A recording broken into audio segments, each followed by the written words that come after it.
మొదటి నుంచి 5 వచనాల వరకు చదువుకుందాం. 18వ అధ్యాయం మొదటి నుంచి 5 వచనాల వరకు చదువుకుందాం. అటు తరువాత మహాధికారం గల వేరొక దూత పరలోకము నుండి దిగివచ్చుట చూచితిని. అతని మహిమ చేత భూమి ప్రకాశించెను.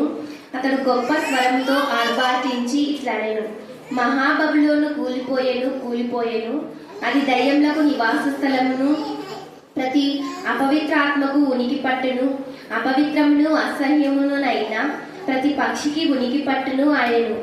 ఎలయనగా సమస్తమైన జనములు మోహోద్రేకముతో కూడిన దాని వ్యభిచార మద్యమును త్రాగి పడిపోయిరి. భూరాజులు దానితో వ్యభిచరించిరి. భూలోకమందలి వర్తకులు దాని సుఖభోగముల వలన ధనవంతులైరి. మరియు ఇంకొక స్వరము పరలోకము నుండి ఇలాగూ చెప్పగా వింటిని, నా ప్రజలారా, మీరు దాని పాపములలో పాలివారు కాకుండానట్లును, దాని తెగుళ్లలో ఏదియు మీకు ప్రాప్తించకుండానట్లును దానిని విడిచి రండి. దాని పాపములు ఆకాశమును అంటుచున్నవి, దాని నేరములను దేవుడు జ్ఞాపకం చేసుకొని ఉన్నాడు. దేవుడి లేఖన భాగం వేరొక దూత అనే మాట మనం చూస్తాం. అంటే చాలా మంది దూతలు, బలిష్ఠుడైన దూత అని మనం చూసాం. తర్వాత ఆకాశం నుండి వేరొక దూత రావడం మనం చూసాం. ఇక్కడ వేరొక దూత, తర్వాత బలిష్ఠుడైన దూత, ఇప్పుడేమో మహా అధికారం గల వేరొక దూత అంట. వేరొక దూతనే బలిష్ఠుడైన దూత 10వ అధ్యాయంలో చూసాం కదా, బలిష్ఠుడైన దూత అని చూసాం. ఇక్కడ ఆ బలిష్ఠుడైన దూత కంటే కూడా ఇంకా అధికారం అంట. బలిష్ఠుడు తర్వాత ఈయన అధికారం ఉంది, కానీ ఇంకా అధికారం అంట. మహా అధికారం అంటే దేవుడు ఇంకా ఫుల్ పవర్ ఇచ్చింటాడు. హల్లెలూయా, హల్లెలూయా. పవర్ఫుల్ వెపన్ అని మనం అంటుంటాం చూడు, అలాగా మహా అధికారం గల వేరొక దూత ఎక్కడి నుంచి వచ్చినంట? ఎక్కడి నుంచి వచ్చినాడు? పరలోకం నుంచి. అది ఈ లోకపు అధికారం కాదు. ఈ లోకపు అధికారాలు ఉన్నాయని కొంతమంది రాజకీయ నాయకులు చర్చిలలో మేము సెక్రటరీ, మేము ట్రెజరర్, మేము అది, మేము ఇది అని చెప్పేసి గర్విస్తూ ఉంటారు. కానీ వాళ్ళ పైన అధికారం గల దేవుడు వీళ్ళని పంపించి వాళ్ళకి సరిగా బుద్ధి చెప్తాడు. హల్లెలూయా, హల్లెలూయా, హల్లెలూయా. చాలా సంఘాల్లో హెబ్రోన్ సంఘం గురించి నాకు వీడియో పంపించారు కొంతమంది. అక్కడ పెద్ద గొడవలు అండి. నిన్న ఆదివారం రోజు అది ఏం చేయాలి గొడవలు అంటే, ఒక అన్యుడు వచ్చి చర్చిలో అధికారం చూసి ఏదేదో చెప్పాడంట. అన్యులతోని మాకు ఇది హెబ్రోన్ మందిరం, దేవుడు ప్రతిష్ఠించిన మందిరం, భక్త సింగ్ ఫెలోషిప్ అంటారు. అయితే అలాగ భక్త సింగ్ ఫెలోషిప్ ఈ మహా అధికారం గల వేరొక దూత పైనుంచి దిగివచ్చు. అంటే మామూలుగా మనం వచ్చి అంటే లోకంలో జరిగేటటువంటి అక్రమమైనటువంటి విధానంలో అనేక విధాలుగా మానవులు చేస్తున్నటువంటి వాటికి దేవుడు సహించలేక ఈ మహా అధికారం గల దూతను పరలోకం నుంచి ఆయన పంపిస్తున్నాడు. తర్వాత ఈ దూత యొక్క మహా అధికారం ఒకటి. రెండవది, అతను మహిమ చేత భూమి ప్రకాశించడంట. అంటే సూర్యుడు ఎలాగో ప్రకాశిస్తున్నాడు కంటే ఎక్కువ ప్రకాశం, మహాప్రకాశమైన మానమైనటువంటి విధానంలో ప్రకాశిస్తున్నాడు. ఎవరు? ఈ మహా అధికారం గల వేరొక దూత. ఎందుకు అంతగా ప్రకాశితమై ఉన్నాడు అంటే, తండ్రి అయిన దేవుని సమ్ముఖమందు వీళ్ళు ఎల్లప్పుడూ ఉంటారు. దేవుడు చెప్పినప్పుడు మాత్రమే వీళ్ళు పనిచేసి మళ్ళీ ఎప్పుడు దేవుని సమ్ముఖమందు వీళ్ళు ఉంటారన్నమాట. ఏ పని చెప్తే ఆ పని చేస్తారు. మళ్ళా దేవుని ముఖకాంతి వాళ్ళు చూస్తుంటారు. కాబట్టి దేవుని యొక్క స్వరూప దర్శనాన్ని వాళ్ళు ఎప్పుడు చూస్తుంటారు. కాబట్టి వాళ్ళు బాగా ప్రకాశిస్తూ ఉంటారు. ఈ సూర్యుని కంటే ఎక్కువగా ప్రకాశించి ఉండవచ్చు. అందుకని ఇక్కడ మా మహిమ చేత అనే మాట మనం చూస్తున్నాం. యేసు ప్రభుల వారు కూడా ఈ యొక్క మత్తయి సువార్త రూపాంతరం కొండలో ప్రార్థన చేసినప్పుడు ఆయన కూడా ముఖ స్వరూపం మారెను అని మనం చూస్తాం. ఆయన యొక్క వస్త్రములు మహిమ చేత దగదగమని ఉన్నాయి అని శిష్యులు తెలియజేస్తుంటారు. అక్కడ చూశారు కాబట్టి మత్తయి సువార్త 17వ అధ్యాయంలో అక్కడ కొండ మీద రూపాంతరం కొండ అని కూడా మనం ఆ కొండ అంటాం. కొండ మీద ప్రార్థన చేస్తున్నప్పుడు ఏలియా మోషేలతో మాట్లాడుతున్నప్పుడు ఆయన ముఖ ప్రకాశంలో ఎంత ప్రకాశితం అవుతాడంట యేసయ్య. అందుకనే ఈ యొక్క వేరొక దూత కూడా దేవుని యొక్క స్వరూపాన్ని ఎప్పుడు చూస్తున్నారు కాబట్టి ఆ మహిమ వీళ్ళ పైన ఉందన్నమాట. అందుకే మహిమతో వాళ్ళు ప్రకాశితమై అనే మాట మనం చూస్తున్నాం. తర్వాత చూడండి, అతని గొప్ప స్వరంతో ఒకటి మహా అధికారం ఉంది. అంటే ఈ లోకపు అధికారాలన్నిటికన్నా నాకు అధికారం. క్రూర మృగం కూడా కొంత అధికారం ఇచ్చాడు. మనం 16వ అధ్యాయం 17వ అధ్యాయంలో చూస్తే క్రూర మృగానికి కొంత అధికారం ఇచ్చినాడు. దేవుడు కూడా మన జీవితాల్లో కూడా ఒకసారి సైతాన్ని కొంత అధికారం, కొంతసేపే, ఎక్కువసేపు కాదు, కొంత భక్తిహీనులు కొంత అధికారంతో గడ్డిలాగా ఏం చేస్తారు, వాళ్ళు చిగురుస్తారు. ఇంతలోనే చిగుర్చి అంతలోనే మాయమైపోతారు, మాడిపోతారు. తర్వాత ఇక్కడ క్రూర మృగం కూడా పైకి వస్తుందంట. ఎందుకు పైకి వచ్చిందంటే నాశనకు పోవడానికి అని మనం పోయినసారి చూసినాం. చూడండి 17వ అధ్యాయం 11వ వచనం చదవండి. అది ఎందుకు పైకి వస్తుందో. ఉండినదియు ఇప్పుడు లేనిదియునైనా ఈ క్రూర మృగము ఆ ఏడుగురితో పాటు ఒకటినైంది తానే 8వ రాజు. 8 మంది రాజులు దేవుని పిల్లలను బాధ పెడుతున్నారు. మన యొక్క కుటుంబాల్లో, మన యొక్క సంఘాల్లో కూడా ఇలాగనే ఉంటారు బాధ పెట్టేవాడు. వాళ్ళు పైకి వస్తారు, పైకి రెచ్చిపోయి గర్వంతో అహంకారంతో దేవుని యొక్క నామమును అవమానపరిచే విధానంలో, క్రమమైన పద్ధతిలో కాకుండా అక్రమమైన పద్ధతిలో వాళ్ళ సొంత ఆలోచనలో కొన్ని రూట్స్ చేస్తారు. అయితే వాళ్ళు ఎందుకు పైకి వస్తున్నారు అంటే, ఎందుకు వస్తున్నారంట అందరు చెప్పాలి. ఎందుకంట వాళ్ళు చెప్పండి, ఎందుకు వస్తున్నారు? నాశనంలోకి పోవడానికి. అంటే ఒక నిర్ణయాన్ని పెద్దలు దైవజనులు ఏదైనా ఒక నిర్ణయం చేస్తే, అంటే ఆ నిర్ణయాన్ని మళ్ళీ మనం ఏం చేయకూడదు, బ్రేక్ చేయకూడదు. పితరులు వేసిన పునాది రాత్రి ఏం చేయకూడదు, మనం తీసివేయకూడదు. పితరులు వేసిన పునాది రాత్రి మనం తీసేస్తున్నామంటే మనంత అవివేకులు ఇంకొకరు లేరు. అంటే వాళ్ళకంటే మనం ఎక్కువనా? ఉదాహరణ గిప్సన్ దొర గారు ఉన్నారు. ఆయన వచ్చి కొన్ని మన సంఘానికి హెచ్చరికలు చేసిపోయినారు. ఆయనను కాదని చెప్పేసి ఇప్పుడు చేస్తే ఆయన కంటే పెద్ద దొరలు వీళ్ళు కదా, అన్న కదా చెప్పాలి. గిప్సన్ దొర కంటే పెద్ద దొరలు. నేను కొంతమంది చెప్తా, మీరు వాళ్ళకంటే పెద్దనా అని చెప్తుంటా. వీళ్ళకి ఈ దొరలు కాదు, ఇప్పుడు నల్ల దొరలు మనం చూడాలి. హల్లెలూయా, హల్లెలూయా, హల్లెలూయా. చూడండి, అందుకే అలాగా చేస్తే దేవుడు మహా అధికారం గల వాళ్ళని పంపిస్తారు. వీళ్ళు ఒకవేళ కొంత అధికారం వచ్చినంటే వాళ్ళు ఎందుకు వస్తారు? నాశనమే పోవడానికే. కొంతకాలమే. మన సంఘాల్లో కూడా కొంతకాలం ఉండేదానికి ఎంతెంతో రెచ్చిపోతుంటారు. ఇప్పుడు ఒక పొలం ఉంటుంది, మీ పొలము, మన పొలం ఉంటుంది. మన పొలాన్ని గుత్తకిస్తాం. గుత్తకిస్తే గుత్తవాడు కొన్ని ఇష్టానుసారంగా చేస్తారు కదా. దాంట్లో కొన్ని గట్లు కూడా ఇట్లా నడప, వాళ్ళకి పక్క వాళ్ళతో డబ్బులు ఇప్పించుకొని దానికి గట్లు తీయడం అట్లా చెప్తుంటారు కొంతమంది నాతో. మేము గుత్తకిస్తే ఇట్లా చేసినాము, పాడు చేసినారు మా చేయను అంటుంటారు. ఎందుకు? పొలం వాళ్ళని కాదు కాబట్టి. గుత్తవాడు గుత్తకు తీసుకొని గుత్త వేస్తాడు, డబ్బులు తీసుకొని గుత్త వేస్తాడు. కొంతమంది నమ్మకంగా పనిచేస్తారు. గుత్తకి ఇచ్చినా నమ్మకంగా ఇది మా సొంత పొలము అని పనిచేస్తారు. కొందరు నమ్మకంగా చేస్తారు, గుత్త తీసుకుంటారు, చేస్తారు. కొంతమంది ఏం చేస్తారు అంటే గుత్త తీసుకోకుండా పనిచేస్తారు. ఎవరు గుత్త తీసుకోకుండా పనిచేస్తారు? మీరే. గుత్త తీసుకోకుండా పొలంలో పనిచేస్తారు ఎవరు? గుత్త తీసుకోకుండా పనిచేసే వాళ్ళు ఎవరు? మంచి వాళ్ళు. ఇంకా సొంత వాళ్ళు. ఇప్పుడు ఆ పొలం కొడుకున్నాడు, కొడుకు గుర్త ఇస్తారా? ఇయ్యారు కదా. ఇప్పుడు అక్కడ చరడు మాట వాళ్ళ కొడుకు అక్కడిని తీసుకుపోతుంది, అక్కడికి ఆమె గుర్త ఇస్తుంది, డబ్బులు ఇస్తుంది. నా కొడుకు ఇయ్యదు. ఎందుకు? సొంతది కాబట్టి. ఇప్పుడు ఎవరైతే అలాగా గుర్త తీసుకోకుండా సొంత వాళ్ళు, నా సొంతదనే డబ్బులు తీసుకోకుండా పనిచేస్తారు, వాళ్ళు నిజమైన కుమారుడు. సొంత దారి ఎప్పుడు గుర్త తీసుకోడు.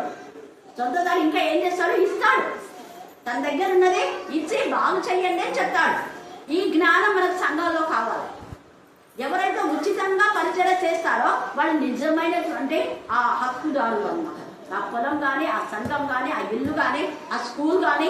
కొంతమంది స్కూల్ కూడా నమ్మకంగా పనిచేస్తుంటారు. ఉపాధ్యాయులు కూడా చాలా మంది ఉన్నారు నమ్మకంగా పనిచేసే ఉపాధ్యాయులు. కానీ కొంతమంది ఉపాధ్యాయులు జీతంకి తీసుకొని ఇష్టానుసారంగా చేయొచ్చు, చేయకపోవచ్చు. కానీ వాళ్ళందరికీ కూడా దేవుడు న్యాయం చేయరు. హల్లెలూయా, హల్లెలూయా, హల్లెలూయా. వాళ్ళు కొంతకాలమే పైకి వస్తారు, మళ్ళీ ఇంతలో వాళ్ళకు దేవుడు ఏం చేస్తాడు? నాశనం అయిపోవును. తేటగా ఇక్కడ మాట్లాడుతున్నా. బాగా గడ్డి తొందరగానే గడ్డి మొలుస్తుంది. మనం చూస్తుంటే కదా, మన చెట్ల కంటే గడ్డి బాగా మొలుస్తుంది. కానీ ఇంతలోనే ఏమైపోతుంది? ఇది ఇచ్చేస్తారు, లేదా మేకలకో దేళ్ళకో దానికి ఇచ్చేస్తారు. కానీ అదే మనం చెట్లు అయితే అవి ఫలిస్తూ పుష్పింటే కానీ వాటిని మనం టచ్ చేయము, అవి అట్లనే ఉంటాయి. అదే గడ్డి చూడండి, వెంటనే ఏం చేస్తాం, పెరిగి ఫలిస్తాం. మనం వేసే చెట్ల కంటే పెద్దగా వస్తుంది గడ్డి. లాగడానికి కూడా కొన్నిసార్లు ఈరోజు పిల్లలు చక్కగా క్లీన్ చేస్తారు పైన. హల్లెలూయా, హల్లెలూయా, హల్లెలూయా. అందుకనే ఎప్పుడే కూడా మన పైన కొందరు హెచ్చించబడినప్పుడు మనం ఏం బాధపడిన వస్తుందా, దేవుడు వాళ్ళు ఖచ్చితంగా ఎక్కడికి పంపిస్తాడు, నాశనం. తర్వాత చూడండి, నీవు చూచిన ఆ 10 కొమ్ములు ఆ 10 మంది రాజులు అంట. ఈ 10 కొమ్ములు ఎవరంటే 10 మంది రాజులు అంటారు. అంటే రాజులాగా ప్రపంచంలోనే వాళ్ళందరూ కూడా అన్ని దేశాల ప్రధానమంత్రులై ఉండొచ్చు, అన్ని దేశాలను ఏరేటటువంటి వాళ్ళని రాజులాగా అంటున్నారు ఇక్కడ. ఇంకా మనకు రాజు ఎవరంటే ప్రధానమంత్రి మన రాజు లేదా గవర్నర్ కూడా అంటారు కదా. ఇలాగా ఈ 10 మంది రాజులు కలిసి వారి వరకు రాజ్యము పొందలేదు, కానీ ఒక్క గడియనంట. ఎంతసేపు అంట, ఒక్క గడియ. అది అండర్లైన్ చేసుకోండి. ఒక్క గడియ అంటే కొంచెంసేపే వాళ్ళకి అధికారం ఇస్తారు. ఆ కొంచెంసేపు అధికారానికి విరమిస్తూ ఉంటారు. చూడండి, ఎప్పుడు అధికారం ఎక్కువ కాలం ఉండేది తన పిల్లలు, తన సొంత పిల్లలు తన ఇంట్లో తన పొలంలో ఎక్కువ సంవత్సరాలు పనిచేస్తారు వాళ్ళు కదా. మిగతా పని వాళ్ళంతా వాడు ఒకసారి 3 ఏళ్ళు చేస్తాడు, ఒకసారి 2 ఏళ్ళు చేస్తాడు, ఒకసారి సంవత్సరం చేస్తాడు. ఒకవేళ 6 ఏళ్ళు మంచిగా ఉంటే మనం 6 ఏళ్ళు కూడా వాళ్ళకు ఇస్తాం. హల్లెలూయా. మన సంఘంలో కూడా సత్యానికి వస్తారు 5 ఏళ్ళు చేస్తున్నాడు, అవునా కదా. ఇంకా మా నాన్న 4 సార్లు వచ్చినాడు. 4 సార్లు అంటే దాదాపు 10 సంవత్సరాలు చేసింటాడు. 4 సార్లు వచ్చి పడితే ఇంకా సుదర్శన్ మంగళ 25 సంవత్సరాలు. అలాగే సెక్రటరీ శ్యామ్ సుందర్ 5 సంవత్సరాలు. దింపుదామంటే కూడా వద్దు ఉండని, మంచిగా చేస్తున్నాడు కదా ఉండని అని. అలాగా మంచి వాళ్ళను మీద మంచిగా లేకపోతే మీరు ఎప్పుడెప్పుడు దిగుతారా, వీళ్ళ టైం అయిందా లేదా అని లెక్కలు పెడుతుంటారు.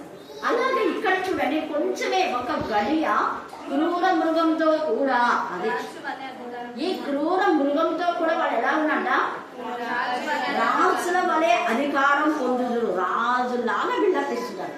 కలెక్టర్ అన్నా ఉండాలేమో కానీ అదేమంటారు, పూజారన్నా కనికరిస్తాను కానీ అక్కడ దేవుడు కనికరిస్తాడు కానీ పూజారి కనికరించారు అంటుంటారు. అంటే పూజారి బిల్డప్ ఇస్తుంటారు. ఆ దేవుని కంటే పూజ అంటే ఎక్కువైపోతుంటారు. ఇక్కడ కూడా అట్లనే వీళ్ళు రాజుల వలె అధికారం పొందుదురు.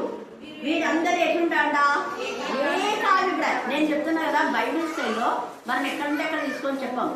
ఎట్లా చెప్తాము, వరుస క్రమంలో తీసుకున్నప్పుడు ఆ సిచ్యువేషన్ ఏంటో మనకు దేవుడు చెప్తాడు కదా. సంఘంలో కూడా కొన్ని మంచి పనులు చేయడానికి ఏకాభిప్రాయం కొందరికి ఉంటుంది, చెడ్డ పనులు చేయడానికి కొందరు ఏకాభిప్రాయం ఉంటుంది.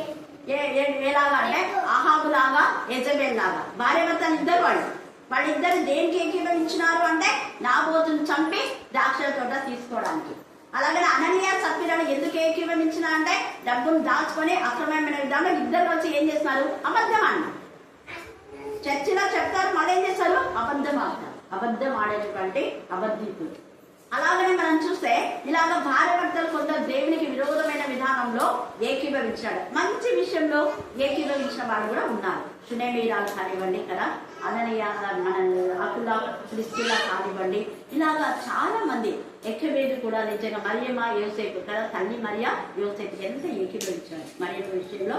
హల్లెలూయా, హల్లెలూయా. ఒక స్త్రీ అని ఆమెను అవమానపరచగా గౌరవించినాడు. చూడండి ఎంత ఇదిగా. అయితే వీళ్ళైతే ఏం చేస్తున్నా అంటే ఈ రాత్రి కాల సమయంలో మనం మంచి విషయంలో ఏకాభిప్రాయం కలిగి ఉన్నామా, చెడ్డ విషయంలో ఏకాభిప్రాయం కలిగి ఉన్నామా. చాలా సంఘాల్లో గొడవలు ఎందుకంటే మంచి విషయాల్లో కొందరు ఏకీభవిస్తున్నారు, చెడ్డ విషయాల్లో కొందరు ఏకీభవిస్తారు, అప్పుడే గొడవలు వచ్చాయి. కానీ గొడవలు రాకుండా ఉండాలంటే అందరూ మంచి అభిప్రాయం ఉంటే ఎప్పుడు గొడవలు రావు.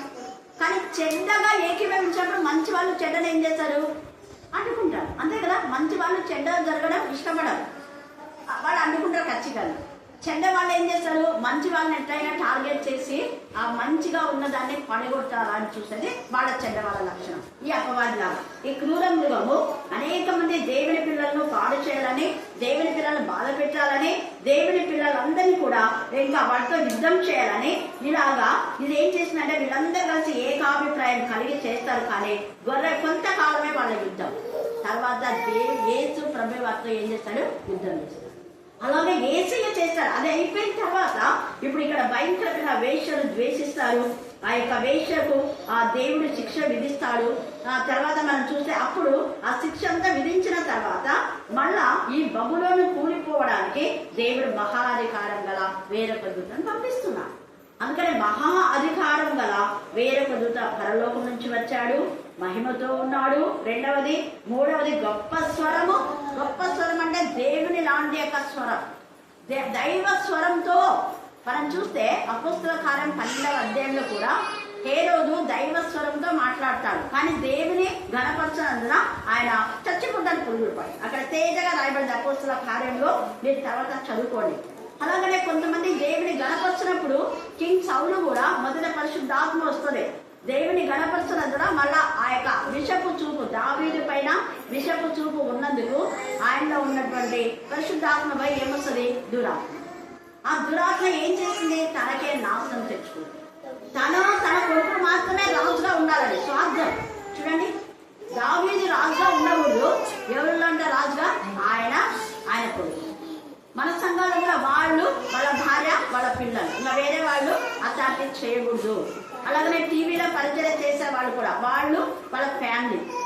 ఎంతో మంది స్పాన్సర్స్ ఉంటారు, వాళ్ళను ముందుకు తీసుకురారు. కొంతమంది మాత్రమే ప్రార్థన చేయడానికి, పాడటానికి, వాళ్ళతో పాటు సహకరింప చేయడానికి చేస్తూ ఉంటారు. బైబిల్ చదవడానికి కూడా కొంతమంది వాళ్ళు మాత్రమే బైబిల్ చదువుతారు, వాళ్ళే పాడతారు, వాళ్ళే ప్రార్థన చేస్తారు. ఇది దేవునికి నచ్చదు.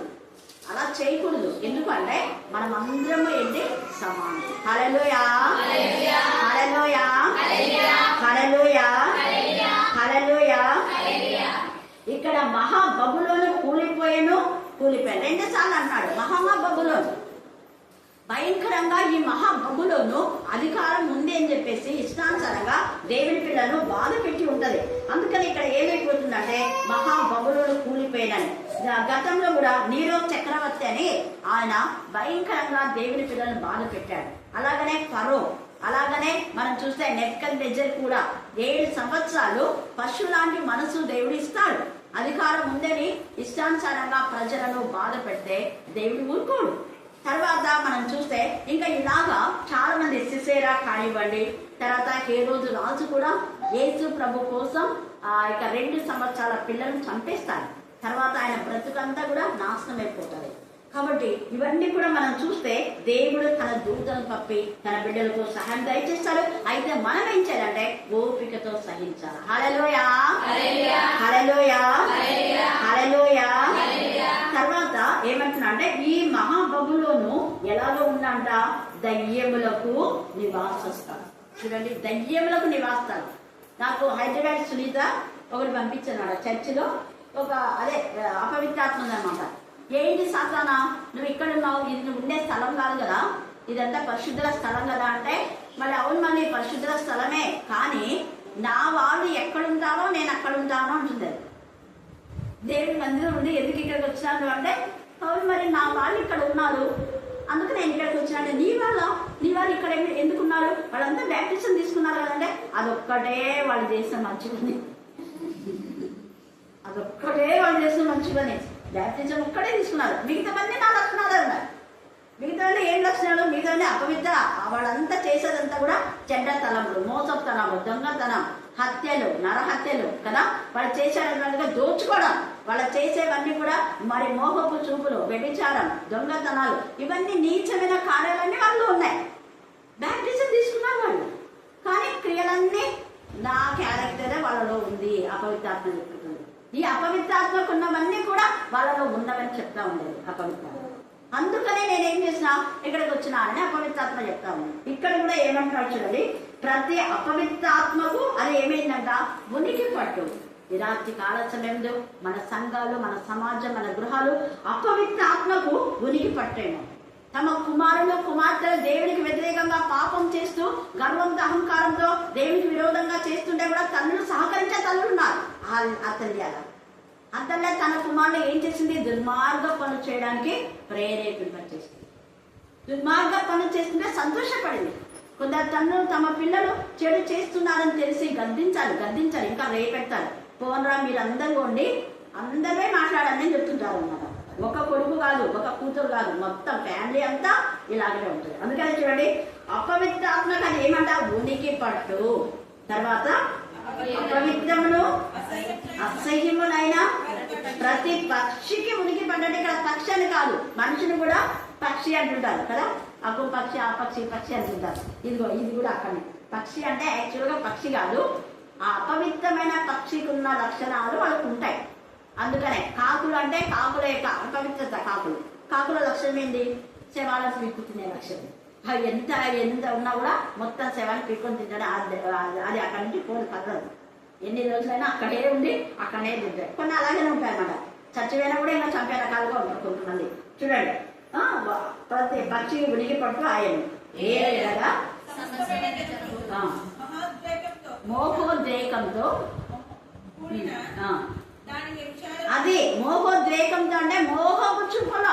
ఇప్పుడు మనం ఆ డాక్టర్ విషయంలో అదే చెప్తున్నారు, అలాంటి క్యారెక్టర్ అనమాట. చూడండి, దేవుని మందిరానికి వచ్చి కూడా ఇలాంటివి ఉంటాయి. మనం చెప్తే ఎంత రోషం అంటే అంత రోషం ఉంటుంది. మరి అందరు పరిశుద్ధులు వస్తున్నారంటే దానికి జవాబు ఉండదు. ఉన్నది జవాబు.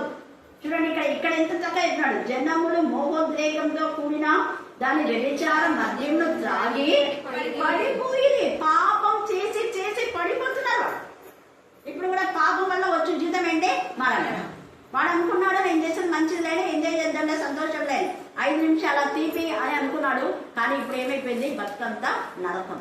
బతుకంత అందరితో చీచి చీచి చీచి అనిపోయింది.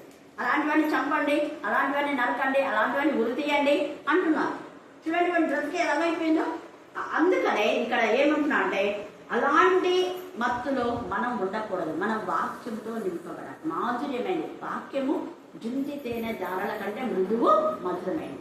యవనస్తుడా, దేని చేత నేను అర్థం శుద్ధిపరచుకుందరు అంటే నీ వాక్యం చక్కగా చూసుకుందా చేత. అంటే చక్కగా అనే మాటలో ప్రతిరోజు మన వాక్యం చదవాలని అర్థం. అలా వాక్యం చదివి అర్థం చేసుకొని వాక్యాన్ని ఏం చేయాలి? మనం ప్రకటించాలి. వాక్యం ప్రకటించకపోతే ఏంటి? మనకు శ్రమ.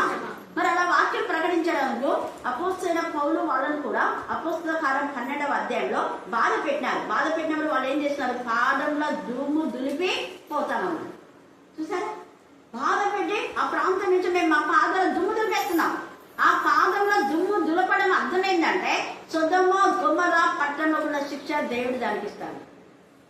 తీర్పు దినమందు దేవుడు ఆ దుమ్ము తగిన తీర్పు వాళ్ళకి ఇస్తాడు. అందుకే శిష్యులు కూడా మీరు ఏ పట్టణంలోకి పోతే మేము చేర్చుకుంటే అక్కడ ఉండాలి. ఒకవేళ వాళ్ళు ఏమైనా అభ్యంతరం చెప్పినా అంటే మీ పాదంలో దుమ్ము దులిపేసి రండి. ఎంత చక్కగా చెప్తున్నాడు. దేవుడు పంపినాడు అక్కడ, ప్రత్యేకించి ప్రతిష్ఠించి దేవుని చేత ఏర్పాటు చేయబడి. వాళ్ళు వీళ్ళు పంపిన కాదు, ఎవరెవరో పంపితే వచ్చిన వాళ్ళు కాదు. దేవుని చేత పంపబడిన వాళ్ళు, ఏర్పరచబడిన వాళ్ళు, ప్రత్యేకించబడిన వాళ్ళు, ప్రతిష్ఠించబడిన వాళ్ళు. వాళ్ళకి ఎవరైనా ఆటంకం చేస్తే పరిశుద్ధాత్మకు వ్యతిరేకంగా మాట్లాడితే ఇక్కడ క్షమాపణ లేదు, అక్కడ క్షమాపణ లేదు. అది మనం గుర్తుపెట్టుకోవాలి. ఆత్మ ద్వారా కొంతమందిని ప్రత్యేకించి ప్రతిష్ఠిస్తారు. అపోస్తల కార్యం 6వ అధ్యాయంలో కూడా సంఘానికి పెద్దలు ఎవరు అంటే, సంఘానికి ఎవరు నాయకులుగా ఉండాలంటే ఆత్మతో శక్తితో నింపబడినటువంటి వాళ్ళు అని రాయబడింది. అందుకని ఇక్కడ ఈ యొక్క 13వ అధ్యాయంలో కూడా ఒక మాట మనం చూస్తాం. 13వ అధ్యాయం 50-52 చదవండి.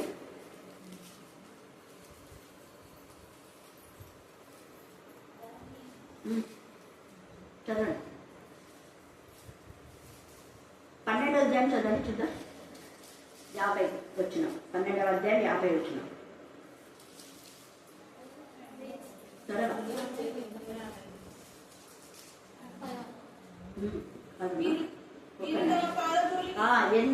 రెఫరెన్స్ చెప్పండి.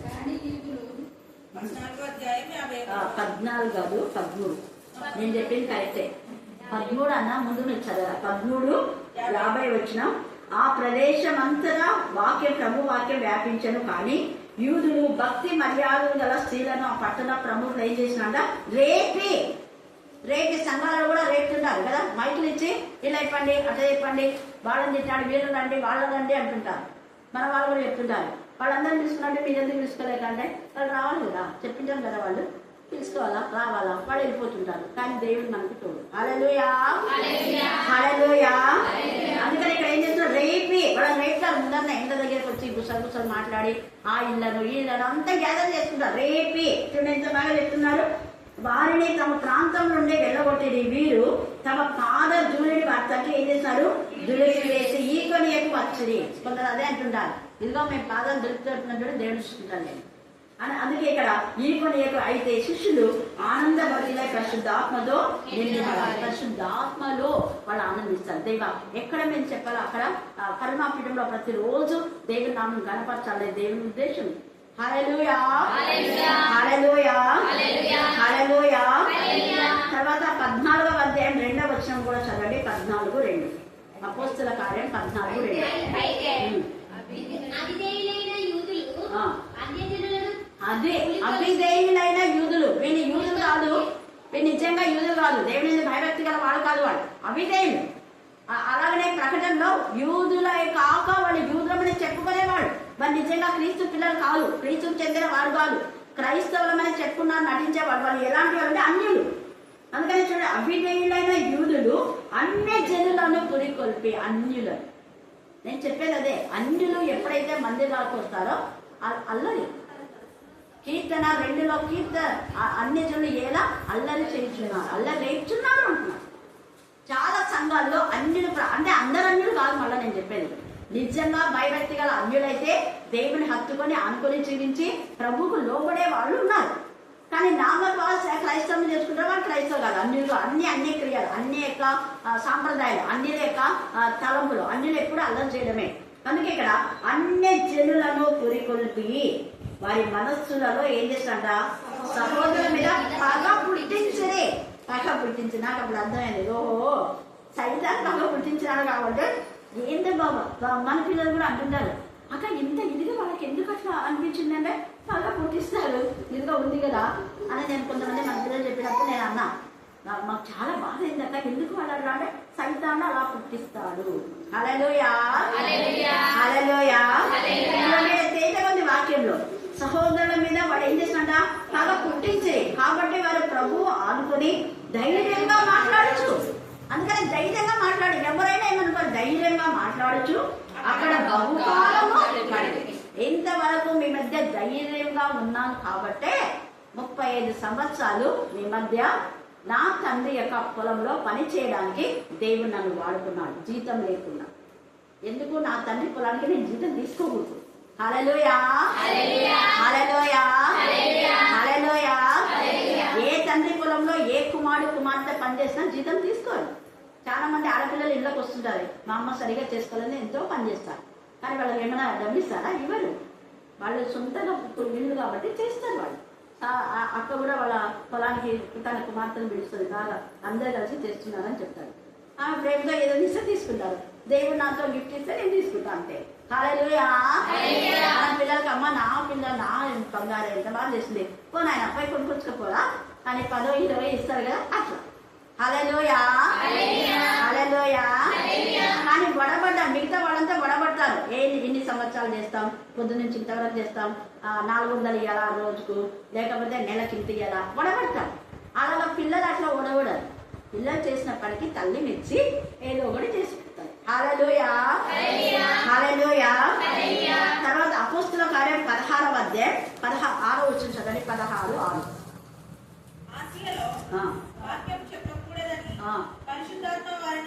చూడండి, కొన్నిసార్లు దేవుడు వద్దు చెప్పొద్దు, అక్కడ వాడు ఎంత విన్నా కూడా వాళ్ళకు మనసాక్షి లేదు, విశ్వాసఘాతగా అవుతున్నారు, అక్కడ చెప్పొద్దు, వేరే చోట చెప్పండి. చూడండి, ఇక్కడ తేజగా రాస్తున్నాడు 16:6. పరిశుద్ధాత్మ అక్కడ చెప్పొద్దు అని చెప్పి వాళ్ళకి ఏం చెప్తుందంట, తేజగా చెప్తుంది, ఆటంకపరిచిందంట. తర్వాత మనం చూస్తే 15వ అధ్యాయం 7-9 వచనం చదవాలి. 7వ వచనం 9వ వచనం. సహోదరులారా, ఆరంభమందు అన్యజనులు నాతో నా నోట సువార్త వాక్యం విని విశ్వసించులాగున మీలోనున్న దేవుడు ఏర్పరచుకొనినని మీకు తెలియదు. మరియు హృదయములను ఎరిగిన దేవుడు మనకు అనుగ్రహించినట్లుగానే మొదట వాక్యం చెప్పినప్పుడు ఎంత మంది అన్యజనులు మారు మనసు పొందినారు కదా, మీకు తెలుసు కదా, మీరు ఎందుకు మళ్ళీ ఈ విషయం మీరు గ్రహించడం లేదు అని అక్కడ 15వ అధ్యాయంలో తేడాగా చెప్తున్నారు. ఎన్ని ఆత్మలు ప్రభులోకి వచ్చాయి మీకు తెలుసు కదా, మీరు ఎందుకు మరి కృతజ్ఞత లేకుండా ఉంటున్నారు మాట్లాడుతున్నాడు. పేతురు అక్కడ గద్దిస్తా ఉన్నాడు మనం చూస్తే. తర్వాత మీరు అదే 14, 2, 3, 5 వచ్చిన వచనాలు కూడా తర్వాత చదువుకోండి. కాబట్టి రాత్రి కాల సమయం నందు ఈ యొక్క దేవునికి విరోధమైన విధానంలో చేసే వీళ్ళందరూ కూడా దేవుడు ఊరుకోడు. ఖచ్చితంగా ఆయన అంటున్నాడు కదా, భూలోకమందరి వర్తకులు దాని సుఖభోగముల వలన ధనవంతులైరు. పబ్బులు కదా, ఇవన్నీ ఆ బార్ల షాపులు, ఆ షాపులు, ఈ షాపులు ఏమేమి పెట్టి ధనవంతులు అవుతారు. కానీ ఒక్కరోజు ఆ ధనమంతా కూడా దేవుడు తీసేస్తాడు. తేజగా ఇక్కడ మాట్లాడుతున్నాడు. అందుకనే 4వ వచనంలో, మరియు ఇంకొక స్వరం పరలోకంలో నుండి ఇలాగ చెప్పగా వింటిని, నా ప్రజలారా మీరు దాని పాపములలో పాలివారు కాకుండానట్లును, దాని తెగుళ్లలో ఏదియో మీకు ప్రార్థింపకుండానట్లును దానిని విడిచి రండి. ఇక్కడ కూడా చెప్పాడు. అక్కడ చెప్పొద్దని వాక్యం పరిశుద్ధాత్మనే చెప్తున్నాడు. వాళ్ళు ఇన్ని రోజులు విన్నారు, వాక్యం విని ఆత్మ ద్వారా బలపడి, కానీ వాళ్ళు కృతజ్ఞత లేకున్నారు. అలా విశ్వాసఘాతకులు ఎందుకు చెప్పాలి? అది దేవుడి ఉద్దేశం. చూడండి, ఇక్కడ కూడా తేలిగా మాట్లాడుతున్నాడు. దాని పాపంలో ఆకాశం అంటున్నాయి, దాని నేరంలో దేవుడు, అది ఒక రోజు దేవుడు జ్ఞాపకం తీసుకుంటా, దేవుడు వాళ్ళకు తగిలిస్తాడు. మనమైతే దేవుడి నామమును ఘనపరుస్తూ ముందుకు వెళ్ళాలి. దేవుడు ఈ లేఖన భాగాన్ని దీవించి ఆశీర్వదించుగాక. ఆమేన్, ఆమేన్. అక్క ఎంతో చక్కగా నాకు చెప్తుండగా నా ప్రభు అన్న తండ్రి నీకేమన్నా తండ్రి, ఆమె మనసు ఏమన్నా గాయపడింది నా ప్రభు నాయన. అయ్యా నా ప్రభు తీర్మానం చేసేది నాయన, మూర్ఖులు తీర్చి తిలకన్నాడు క్షమించింది తండ్రి నాయన, క్షమించే వాళ్ళ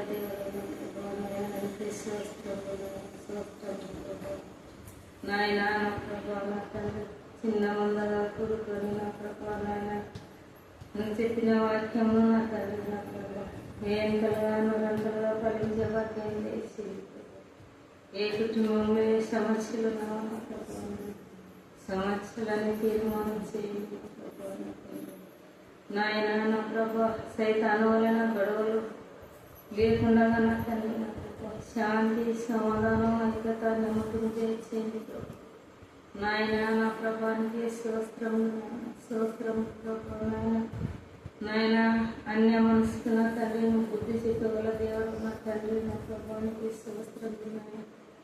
నాయన మా తట్టు గౌరవపడే మనసు లేకుండా నా తండ్రి నా ప్రభా తగ్గింపు స్వభావంతో నాయన నేను ఘనపరిచే మనసును మాకు దయచేయండి ప్రభా నాయన. నా ప్రభానికి స్తోత్రములు ప్రభా నా తండ్రి నాయన. ఏ బిడ్డకి సమస్యలు నాయన తీర్మానం చేసిన ప్రభా కుటుంబంలో ఐక్యత, నెమ్మదిని, శాంతి, సమాధానాన్ని దయచేయండి ప్రభా నాయన. ఇక్కడ చేరిన ప్రతి బిడ్డను దీవించండి, ఆశీర్వదించండి, బలపరచండి నాయన. అక్కడికి ధైర్యాన్ని, శక్తిని దయచేయండి ప్రభా నాయన. నా తండ్రి ఎవరు లేరని మనుషుల సాయం ఎత్తాం దేవా, నీ సాయం గొప్పది నాయన. స్తోత్రం నాయనానికి వందనాలు, స్తోత్రములు చెప్పి నాయన యొక్క పాడల దేవుని తప్పులు క్షమించము. యేసు నామములో నడిచినాను తండ్రి. 18వ తేదీ నా పెద్ద కొడుకు స్కూల్కి ఇక్కడ జూలకలుగు పోయినాడు. అక్కడ ఆడుకుంటూ కింద పడినాడు. చెయ్యి లెఫ్ట్ హ్యాండ్ కీలో ఇరిగింది, పై వెంక కింద వెంక రెండు చెరిగినవి అన్నాడు. చాలా ఆడుకుంటా స్కూల్ మేడం వల్లే భయపడిపోయి తీసుకొచ్చి హాస్పిటల్లో అడ్మిట్ చేసి ఫోన్ చేసినారు. మాకు పోయింటే చెయ్యి చాలా ఎక్కువ వాసిపోయింది, ఎక్స్రే తీపిస్తే అతుక్కోదామా, ఇది రాట్లేసి కట్లు ఆపరేషన్ పడుతుంది అని చెప్పినారు. దేవతండ్రి ఎట్లనైనా ఈ పిల్లలు అయితే ఆడుకునే పిల్లలు, ఈ చిన్న పిల్లల్ని మేమైతే పట్టుకోలేము అని అక్కడే ఏడ్చుకుంటే ప్రార్థన చేసినాను.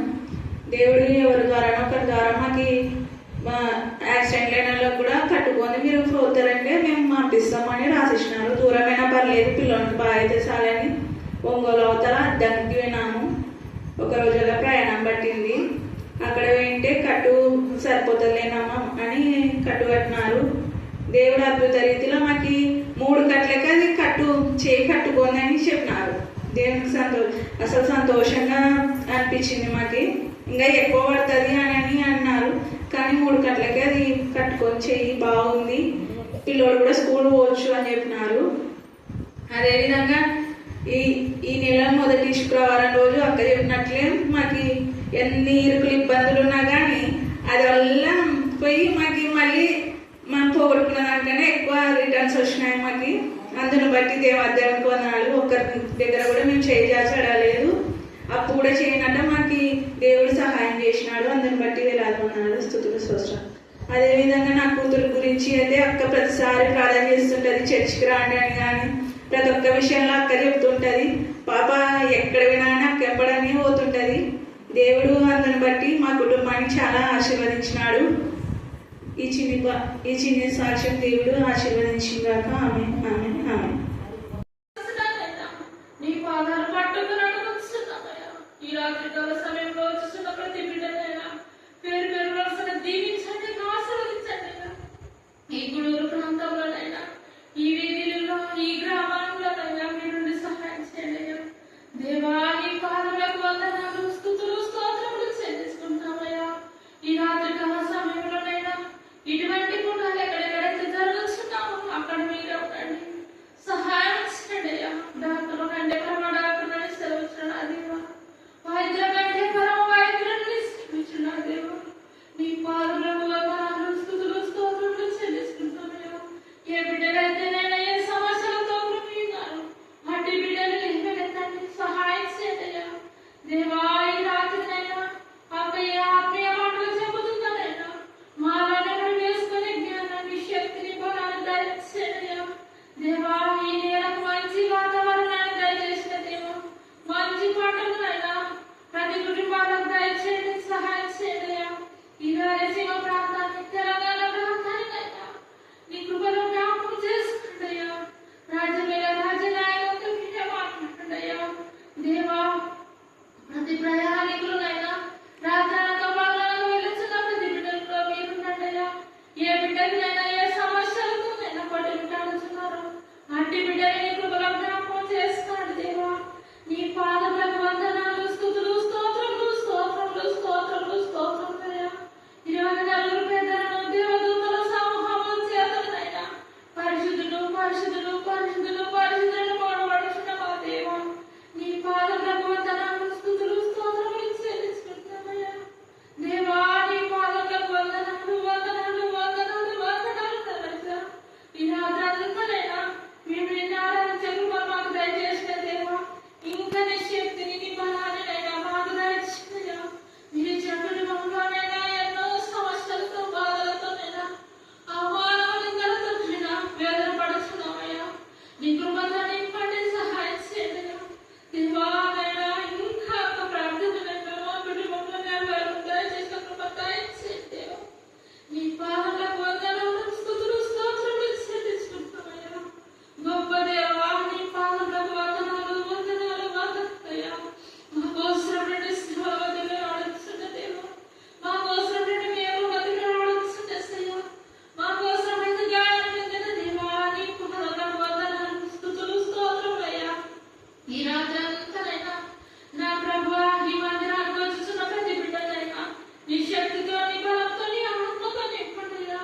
నైనా నీ పాదములకు వందనాలు, స్తుతులు, స్తోత్రములయ్యా.